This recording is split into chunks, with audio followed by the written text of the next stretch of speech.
sabihin, ba't di mapakali, hindi makatingin. Sana'y huwag mo na tong palipasin at subukang lutasin sa mga sinabi mo na ibang nararapat sa akin, na tunay ko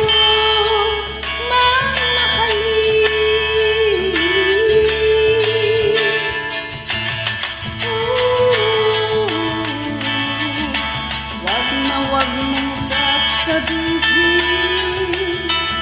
na hindi mo nadama itong pag-ibig kong handang ibigay kahit pang kalayan mo.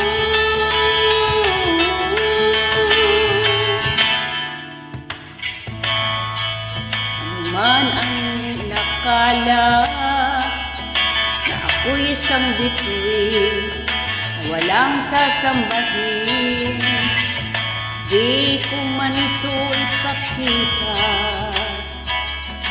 Abot langit ang daig sa mga sinabi mo na ibang nararapat sa akin, na tunay ko